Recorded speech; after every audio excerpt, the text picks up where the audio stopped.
Welcome to bite with Arunita cooking channel. ಬರ್ರಿ ಇವತ್ತು ಮಸಾಲ ಪಾಪಡ ಮಾಡೋಣಂತ ಎಲ್ಲರೂ. ನಾನು ಮಾಡ್ತೀನಿ, ನಿಮಗೂ ಹೇಳ್ಕೊಡ್ತೀನಿ. ಇದೇನು ಭಾಳ ಸಿಂಪಲ್ ಅದ ಮಾಡೋದು. ಒಂದು 5 ನಿಮಿಷ ಒಳಗಂದ್ರೆ ಮಾಡಿ ಮುಗೀತದ. ಬರ್ರಿ ಇದಕ್ಕೆ ಇಂಗ್ರೀಡಿಯೆಂಟ್ಸ್ ಏನೇನು ಬೇಕಂತ ನೋಡೋಣಂತ.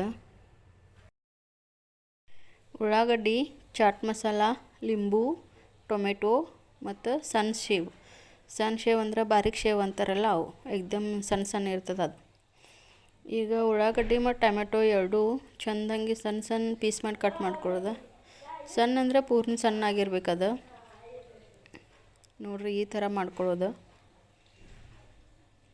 ಏಕ್ದಮ್ ಸಣ್ಣ ಕಟ್ ಮಾಡ್ಕೊಂಡೆ ನಾನು.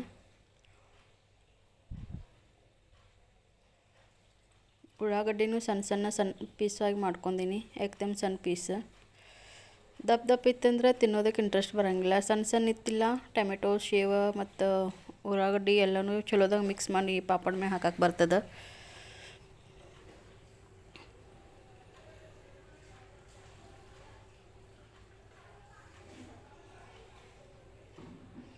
ನಾ ಇಲ್ಲಿ ಪಾಪಡ 2 ಥರ ಫ್ರೈ ಮಾಡ್ಕೊಂಡೀನಿ. ಒಂದು ಗ್ಯಾಸ್ ಮೇಲೆ ಡೈರೆಕ್ಟ್ ಮಾಡ್ಕೊಂಡೀನಿ, ಒಂದು ತವೆದಾಗ ಹಾಕ್ಕೊಂಡು ಮಾಡ್ಕೊಂಡೀನಿ. ತವಾದಾಗ ಡೈರೆಕ್ಟ್ ಪಾಪಡ ಇಡೋದು, ಅದಕ್ಕೆ 2 ಸೈಡ್ ಎಣ್ಣೆ ಹಚ್ಚಿ ಫ್ರೈ ಮಾಡ್ಕೊಳ್ಳೋದು ಈ ಥರ. ಇದಕ್ಕಿಂತ ಗ್ಯಾಸ್ ಮೇಲೆ ಡೈರೆಕ್ಟ್ ಫ್ರೈ ಮಾಡ್ಕೊಂಡು ಟೇಸ್ಟಿ ಬರ್ತದೆ. ಇದೊಂದು ಸ್ವಲ್ಪ ಆಯ್ಲಿ ಇರ್ತದಲ್ಲ, ಅಷ್ಟೇ ಟೇಸ್ಟ್ ಬರೋಂಗಿಲ್ಲ. ನೋಡಿರಿ ಈ ಥರ ಫ್ರೈ ಮಾಡ್ಕೊಂಡೆ ನಾ ಗ್ಯಾಸ್ ಮ್ಯಾಗ. ಇನ್ನು ಇದನ್ನು ಒಂದು ಪ್ಲೇಟ್ ಒಳಗೆ ಹಾಕಿ ಅದ್ರ ಮ್ಯಾಗ ಒಂದು ಸ್ವಲ್ಪ ಖಾರದ ಪುಡಿ ಹಾಕೋದು.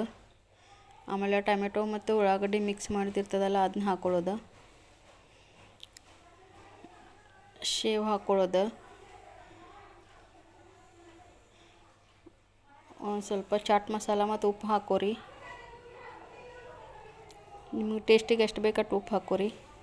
ಆಮೇಲೆ ಒಂದು ಸ್ವಲ್ಪ ಲಿಂಬೆಕಾಯಿ ರಸ ಹಾಕೋರಿ. ನೋಡ್ರಿ ಮಸ್ತಾಗ್ಯದ. ನೀವು ಬೇಕಂದ್ರೆ ಇದ್ರೊಳಗೆ ಹಸಿ ಮೆಣಸಿನ್ಕಾಯಿ, ಕೊತ್ತಂಬರಿನೂ ಹಾಕೋಬಹುದು. ನನ್ನ ಹತ್ತಿಕ್ಕಿಲ್ಲ ಅಂತ ನಾ ಹಾಕ್ಕೊಂಡಿಲ್ಲ.